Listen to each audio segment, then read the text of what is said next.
By the way, that what you did with the food festival is jives with this month of self-imaging. And we'll explain it as we go along. Today we begin that awesome journey of empowerment, and we honor the theme of this month, which is the self-imaging.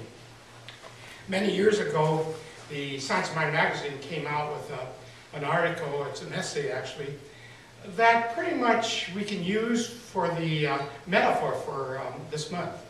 And what it said was quite interesting. The author said that we can no sooner expect immediately abundance to just fall out of the sky for us. As an example of a farmer who wants to experience corn, and he looks out to his empty field, and he expects the corn to pop out of nowhere. Because the planting, the nurturing, the plowing must be done. Kind of interesting, isn't it? So then I decided, well, I'll come up with my own stuff. And it's kind of esoteric, but to go on with the same idea, that we can't just automatically expect abundance unless we do something about it. And so my idea was that everybody wants to go to heaven, but nobody wants to die to get there. Now you're going to want to know. You like that? Oh gosh, thank you. Now what does that mean? That's esoteric, by the way. It's a Pizeloism. But from this third dimensional idea that we've got good news. That heaven's already present right here and right now. It's within each of us. We don't have to do darn thing, but we do need to do the plowing and the planting. And that's what this month's all about. What is the plowing and planting that will allow us to do this? We need to create a mental atmosphere that will allow the growth of that shining light within to prosper and grow within our life experience in all aspects of our life. We have to, it is our duty and assignment to do the plowing and the planting. And that means creating a mental atmosphere that will allow this to happen. Well, what does that mean? Well, there's a lot of things. Number one, we need to, in consciousness, come up with the new paradigm that our happiness does not come from the world of effects. That the accumulation of stuff is not where it comes from. We need to put in mind also that not only the accumulation of things, but our happiness does not generate from our spouse or from the people around us. That happiness and abundance comes, it's a matter of consciousness. And it's developing the consciousness that will draw into our life experiences those things that we desire. That's what this is all about. So the consciousness that I'm talking about is the use of the one mind. A lot of us say, what the heck does it mean to be consciousness? What is that? It's the use of the one mind. It's as simple as that. To know with. Conscious, it's the Greek and Latin. To know with, con means with. Shus means to know. To know with, and we know with the idea that we're using the one mind to create wonderful things in our life. So this plowing and this planting has to do with our part. We've got to do our part to let the light shine. But there's other things we need to do too. We need to somehow transcend our consciousness, our conditioned mind that likes to focus on the past and worry about the future. We need to somehow transcend that. We also need to transcend the idea that the opinions of others is who I am. So we need to reject that entirely. There's a story that goes along with that illustrates this.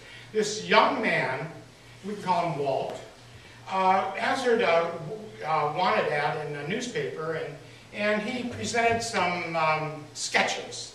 And he was looking at this. He had put in mind the idea that he is a successful artist.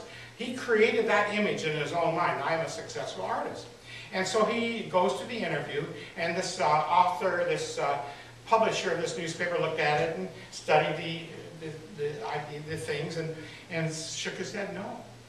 But he not only rejected the application, he also told this young man that he didn't have the ability. but he didn't have the skills to be an artist or to work for a newspaper. So he wasn't deflated because this man stood in the idea.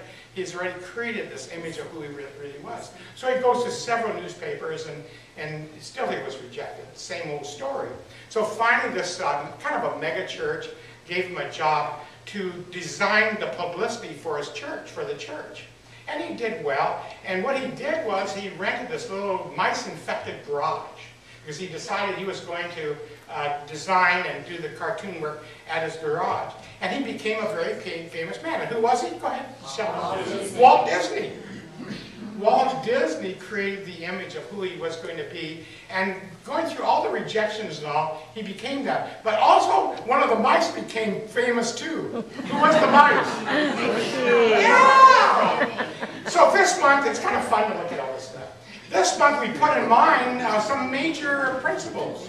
And one of them that I thought about rapidly this morning was, we can never be more than we think we are. We can never be more than we think we are. And we can never receive more than we believe we can. Those are two major principles. We are blessed with this mysterious ability to create our image of who we think we are. And within that creation, we have three major characteristics that we can hang our hat on as we create the so-called self-image of who and what we are. And the very first one has to do with the person who makes life happen. Think about that. That's the very first, the top of the line. 3 ways to go. The first way is to become the person that makes life happen. What the hell does that mean? What the heck does that mean? God.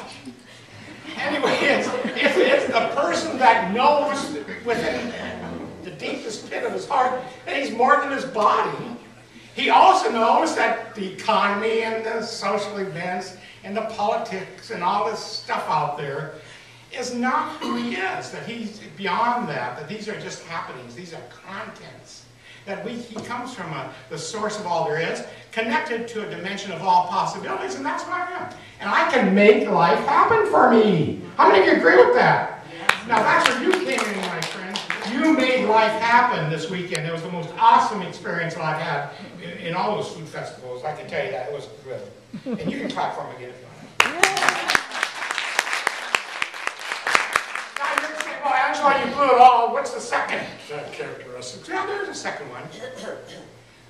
The second characteristic is the person who images himself to what life happens.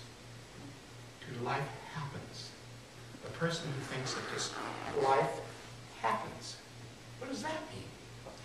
It's that person, that personality, that image, that where we wind our way through this existence. Many of us know friends and relatives and others who have their story, and they live their story day in and day out. It comes from victim consciousness. And so it's the person to which life happens. It just happens. And that's the person who is living in what we call victim consciousness. It's the person who's totally separated from his true nature, which is harmony, love, and abundance. And it's a person who almost enjoys telling his story. Anyone know people like this? Yes. No one here, though. I know that for a fact.